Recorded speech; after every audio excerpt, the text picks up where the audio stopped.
Bonjour à tous, c'est Jekpi, donc voilà, c'est ma toute première vidéo de climatisation et sur YouTube aussi. Donc avant de commencer vraiment dans le sujet de la vidéo, je tenais à préciser quand même que je suis en aucun cas un professionnel de tous les domaines qu'on va voir dans toutes les vidéos de la chaîne. Et aussi, deuxième précision, la pompe à chaleur contient un gaz, donc un fluide frigorigène. Personne n'a le droit d'y toucher, sauf les professionnels qualifiés qui ont une aptitude et un certificat pour le faire. C'est interdit de toucher au fluide frigorigène d'une pompe à chaleur. Donc moi je n'y ai pas touché, et vous, si vous avez une pompe à chaleur, n'y touchez pas non plus, et même sur n'importe quel appareil contenant un fluide frigorigène. Voilà, bonne vidéo. Bonjour, alors là on va faire l'intervention sur la pompe à chaleur clivée.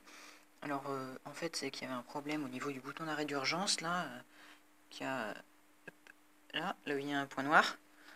Normalement c'est jaune. Donc en fait le gros bouton rouge qu'il y avait devant qui permettait d'actionner en cas d'urgence a cassé.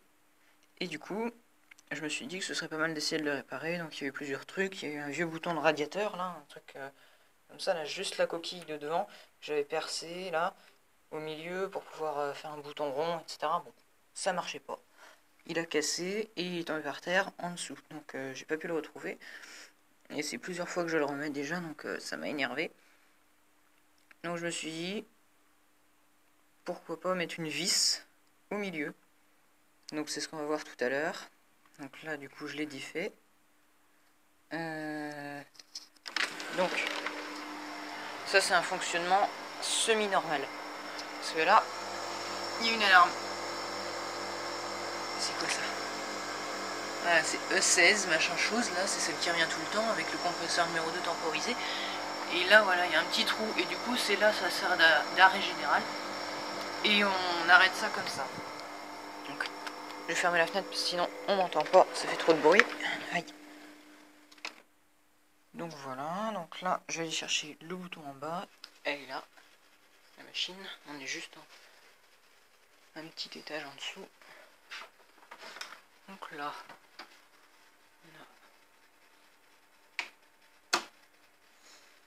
ça. Ça. Ça. Voilà, voilà. C'est dans quel sens déjà ça? C'est comme ça. Voilà. Parfait. Je préfère. Hop. Voilà. On va bosser là-dessus. On va se mettre là. Comme ça. Alors là, il faut gratter ça. Je vais le faire au tournevis. Il faut gratter la plaque là. Donc une fois la plaque grattée. Alors. Donc voilà le nouveau. C'est la même plaque, sauf que j'ai mis une vis au milieu, comme j'avais dit tout à l'heure. Donc là, on va devoir l'emboîter, dévisser la petite écrou qu'il y a derrière, l'emboîter, le faire passer de l'autre côté, et puis voilà, le tour est joué. La partie électrique de la PAC, et en dessous, toute la partie fluidique et aquatique. Voilà, donc là on a le compresseur 1 qui est là, et le 1 ici et le 2 là-bas. Bon bah voilà. Hein. Donc on aura juste à prendre la vis comme ça. Et puis, clac, tourner d'un coup sec pour couper. Numéro 1.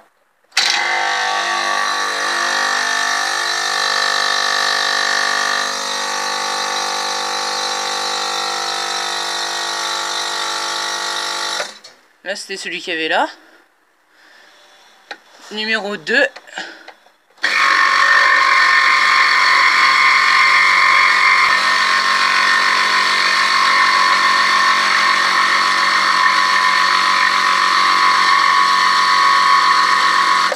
C'était celui qui était là.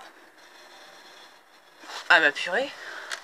Alors là, on pourrait croire croire que j'ai fait ça comme un bourrin, c'est-à-dire que j'ai appuyé sur les contacteurs pour forcer le démarrage des compresseurs, sauf que pas du tout, et heureusement. Moi j'ai réussi à accéder à un menu dans l'afficheur, l'automate là. Donc oui, il faut pas appuyer sur les contacteurs bêtement comme ça, parce que sinon, imagine que tu as tout simplement la vanne qui permet de faire chaud ou froid, ou, ou une électrovanne qui est fermée, ou quelque chose comme ça. Imagine, tu as un truc comme ça, et ben là, tu vas faire une surpression dans les tuyaux, et du coup, le gaz va sortir par la soupape et polluer l'atmosphère. Donc, faut faire gaffe quand on fait ça. C'est pour ça que moi, j'ai utilisé des paramètres que j'ai trouvé dans le manuel pour forcer un démarrage de compresseur. Mais jamais j'aurais appuyé sur un contacteur comme ça sans savoir ce que je faisais. J'estime que c'était important de le dire aussi au montage, parce que c'est vrai que j'ai pas pensé à préciser pendant la vidéo. Et du coup, j'ai aussi utilisé un tournevis pour appuyer, parce que j'avais le bras beaucoup trop court pour faire ça de la fenêtre jusqu'au tableau de commande.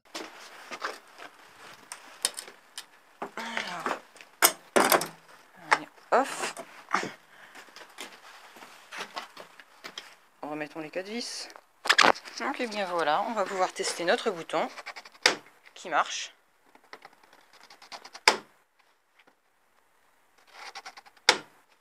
Parfaitement.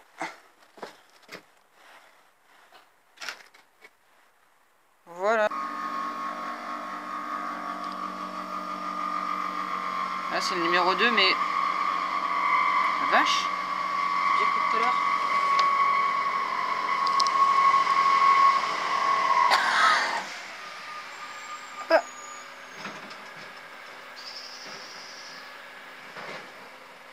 What? Elle est tellement en panne que le général, pas de la maison mais de la PAC, ben il a pété. Voilà. Elle est tellement en panne que ça a fini par péter. Ah, j'ai aucune idée, j'ai coupé ça.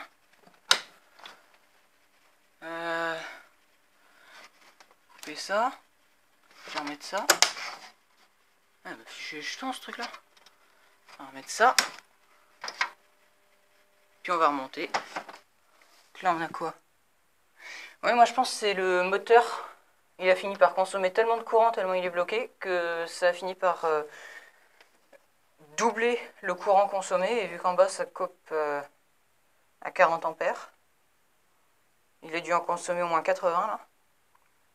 Tellement il bug, et du coup ça a coupé le général.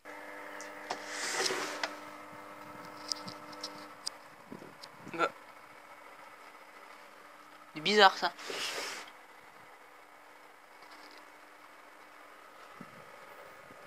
Et que les ventilos.